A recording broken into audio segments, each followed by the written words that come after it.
국토부 지침의 최초 계약이라고 되어 있다. 허가를 해줄 수 없다는 답을 들었다고 해요.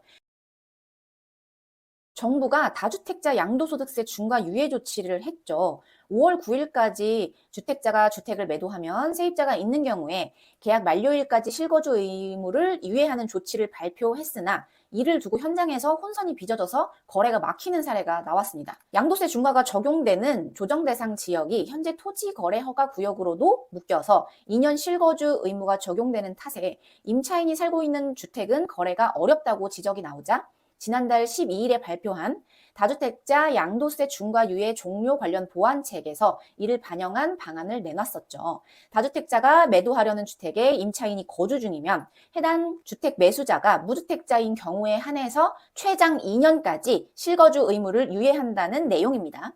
이에 따라서 임차인은 남은 계약기간 거주지를 옮길 필요 없고 다주택자는 실거주를 하지 않고도 양도세 중과를 피할 수 있게 됐죠. 제가 저번 영상에 말씀드렸던 거고요. 그런데 주택 매매와 관련한 토지거래 허가 업무를 담당하는 일부 자치구에서 임대차 재계약을 한 다주택자 주택은 매매를 허용하지 않는 사례가 있었던 것으로 확인이 됐어요. 예를 들어서 서울 성북구에 주택을 보유한 다주택자 A씨가 지난해 성북구가 조정 대상 지역으로 편입되기 전에 임차인과 계약을 연장을 해서 내년 6월 임대 기간이 종료될 예정이었는데 그 사이에 10월 15일 대책으로 서울 전역이 조정 대상 지역과 토지거래 허가구역에 포함되면서 A씨는 주택 매매가 어려워졌어요.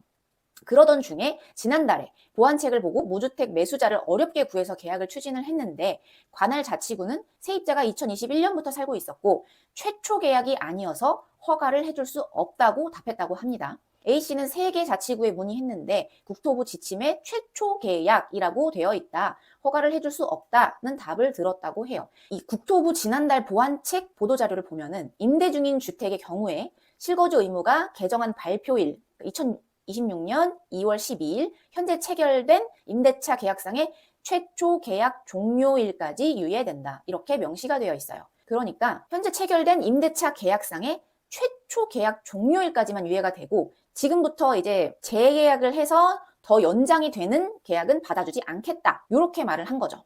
세입자를 오래 살게 해주어서 집주인이 불이익을 받게 하는 정책을 설마 정부가 했을 리가 없다. 사람들은 이렇게 생각을 하고 있어요. 지금 뭔가 잘못되지 않았을까?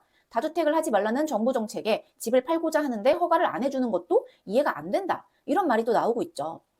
그래서 국토부가 각 구청에 하달한 지침에는 재계약, 계약갱신권 매물은 토지거래 허가가 안 된다고 했다고 해요. 국토부에서는 지침을 놓고서는 자치구에서 혼선이 빚어진 것이라고 이제 나타났고 신규 계약이 아니더라도 실거주 유예가 가능하다고 또 밝혔어요.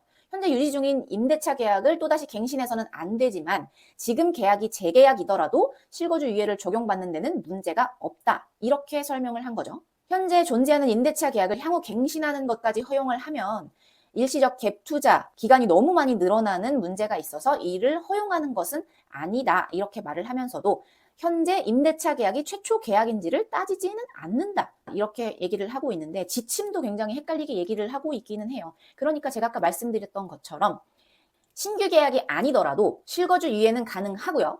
현재 유지 중인 임대차 계약을 또다시 갱신해서는 안 되고 지금 계약이 만약에 재계약이더라도 실거주 유예를 적용받는 데는 문제가 없다. 이런 말이에요. 여러분 이해가 혹시 되셨죠? 그렇게 아시고 이걸 좀 유의하셔야 할 것 같아요. 다주택자가 갖고 있는 물건에 임대차를 가지고 있다고 해서 무조건 허가를 해주는 게 아니라는 거 이거를 꼭 알아보셔야 할 것 같아요.